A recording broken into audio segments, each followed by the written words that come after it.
When I'm searching on the site for a particular request, I try to think about the different types of characteristics that are used to describe the imagery that I'm seeking. So I'm just going to jump over to our Getty Images search guide. Now, this is a page that shows creative keyword inspiration. These are some really great topics to think about as you're composing your search strings. So think about style and composition, maybe lens flare or aerial view. You want to keep emotions and actions in mind, maybe affectionate or images that, where people are reading. Maybe you want to portray a specific concept. So think about different concepts: teamwork, love, simplicity. Another topic are settings and locations. So these are, just things to keep in mind. And lastly, one of the keyword that I use every single day when clients are looking for people that don't look like stock models, I use the keyword real people. I also use authentic or candid. This brings back people that are just in the moment and just very candid. But if you want something that's a little bit more posed, you can just use the keyword posed. So these are, just some suggestions to help give you some more ideas for when you're searching. As Sarah had mentioned, it's always good to begin your search with a broad strokes idea or subject matter. In this case, we were searching for home life in the time of COVID. So I'm going to type in family as a general topic to search. And as you can see, that brings up just over 1 million images. I'm going to refine this down a little bit more and type in home. Okay, so as you can see, this cut it down to more than half of what that was, and that really helps me to control and manage the amount that I'm looking through. Now the next thing that I would do is head over onto the filters panel, which is right here on the left-hand side. This is where you can begin to refine, this generality of the search. The filters panel is extremely user-friendly and intuitive. So I'm just going to run you through some important tools here that will help you. Up at the top here, we have the sort by option. Best Match is an algorithm that mixes the most frequently downloaded and interacted with imagery, as well as those most relevant to your keywords and most recently uploaded to the site. The newest sort by is, pretty much just the newest imagery that's been uploaded to the site, and most popular is most interacted with on our site by our customers. So for this case, I'm going to leave it on Best Match because that's usually giving me the most diverse options. Underneath that, we have orientation. Now, this just simply refers to whether you want a vertical, horizontal, square, or panoramic image. If you have post-production capabilities of editing images after your purchase, you can pretty much just leave this empty because you can go ahead and crop images as you please. But if you really wanted to just save time and strictly focus on a certain orientation, you can go ahead and choose that here. Below that, we have image resolution. Now, if say you're working on a social campaign and the resolution doesn't have to be too high, you can just leave this open. But say you're working on an out-of-home campaign and you need to print these images at a huge scale, then you would go ahead and use this option to choose a larger image. Underneath that, we have people. Now, this is generally, the demographics category. It begins with the number of people that you want to see in a shot. So, you can choose any one of these. Underneath that, we have age, where you can specify whether you want a baby to a senior and everywhere in between. Underneath that, we have the composition. You can specify whether you want portrait headshots or you want to see a full body shot. You also have the option to choose a candid shot where models will not be looking at the camera, or you can choose shots where you do want them looking straight into the lens. So that's a really helpful option as well. Underneath that, we have ethnicity. We have this full spectrum. So, in this case, we want to keep it as diverse as possible. So I'm going to leave that unchecked. Under image style, you need to be very specific with how you use this. For example, if your search is like what ours is now, where you're including family and people in the home, you wouldn't necessarily want to hit still life, because that's just going to bring up 0 or bring up results where you don't have people. But you have options to choose abstract, portrait, images where you have copy space if you're creating a campaign where you're integrating text into the image. So this could be a very useful option as well. Underneath that, we have color. Now, if you have really strict brand guidelines and you're working to a specific palette, you can come over here and use this tool just by dragging the cursor to any part of the spectrum to get that color in the image. And it's so precise. As you can see, this brings back the very vibrant red that I had dragged the cursor to. For the case of my project right now, I'm searching for more of an intimate setting of family in the home. So I'm going to use this slider tool underneath and drag it over to a darker portion of the spectrum. And just kind of play around with it a little bit to find the sweet spot. Because of the precise nature of this tool, you really have to experiment in order to find the right color, darkness, and hue that you're going for. So as you can see,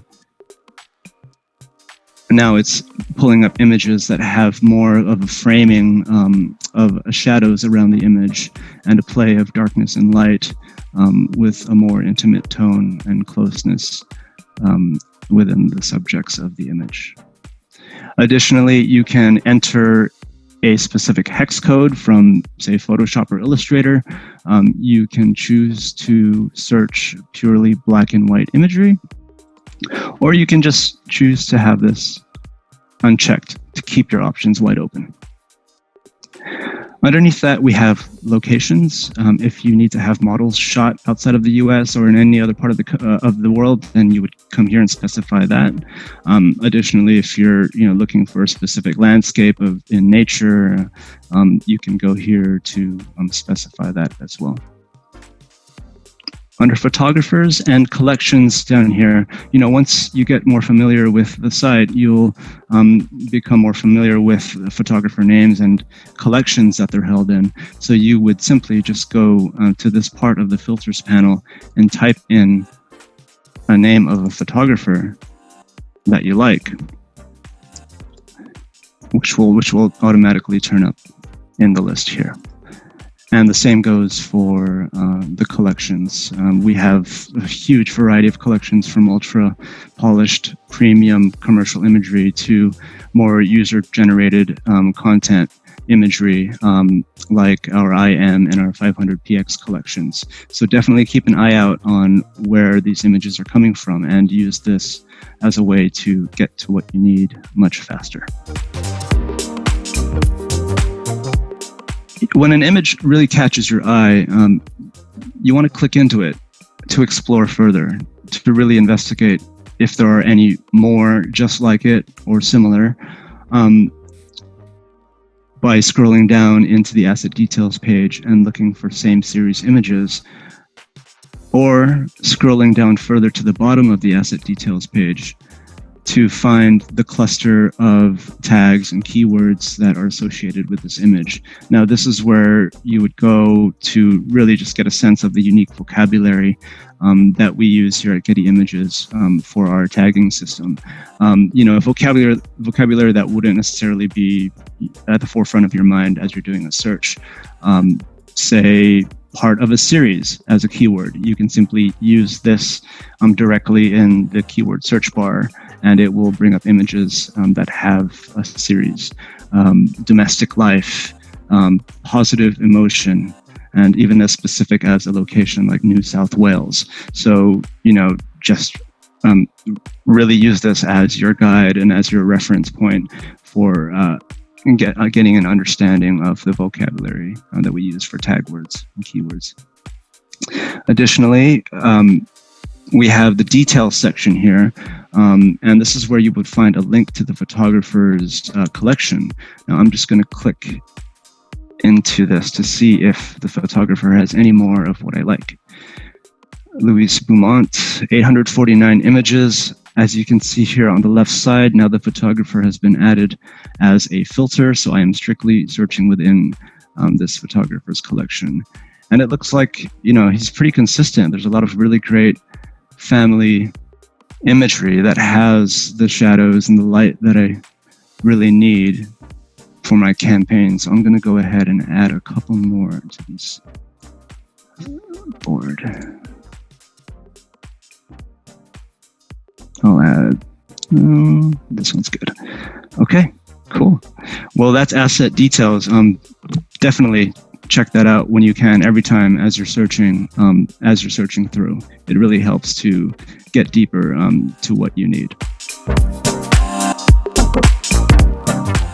Now I'm going to jump quickly into the creative video portion of our page, and you can do that by clicking directly into video right here.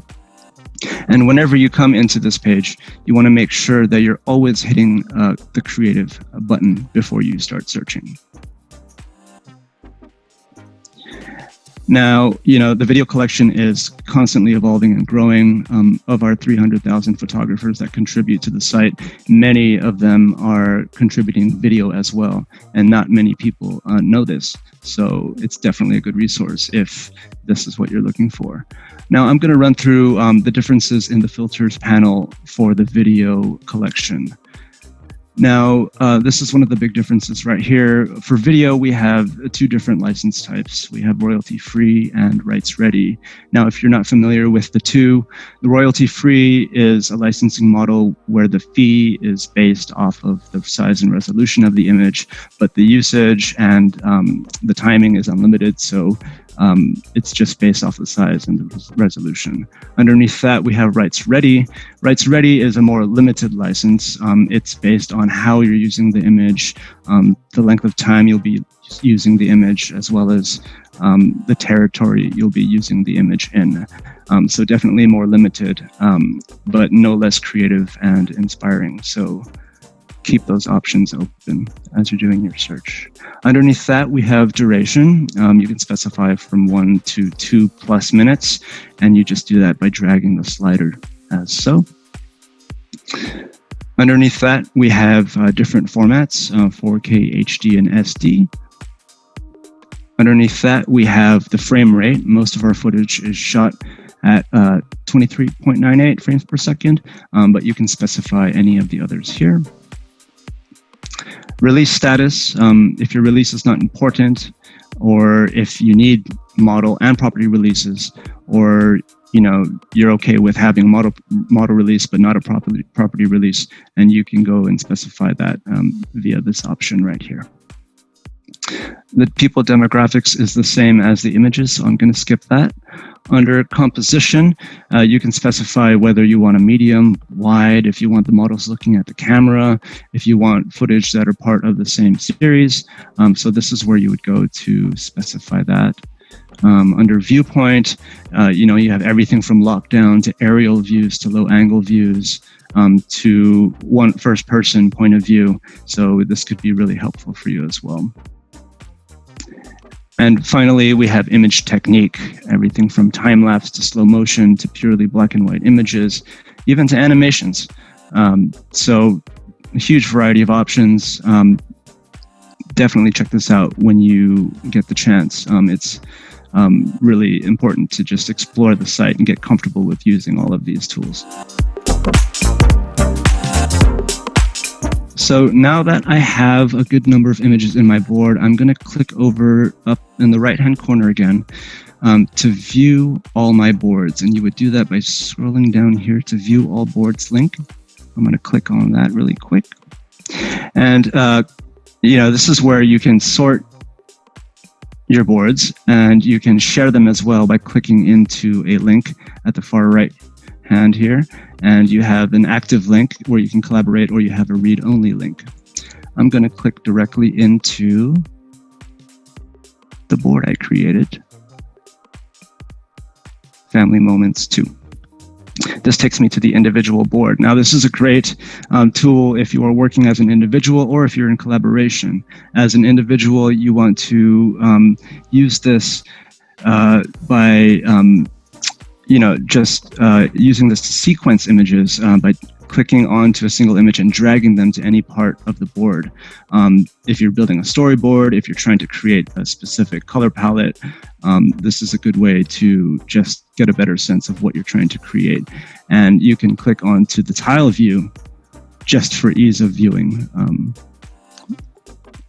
Additionally, you can add notes by clicking into the Show Notes option here, by clicking directly into the box and typing in what you need, save and close.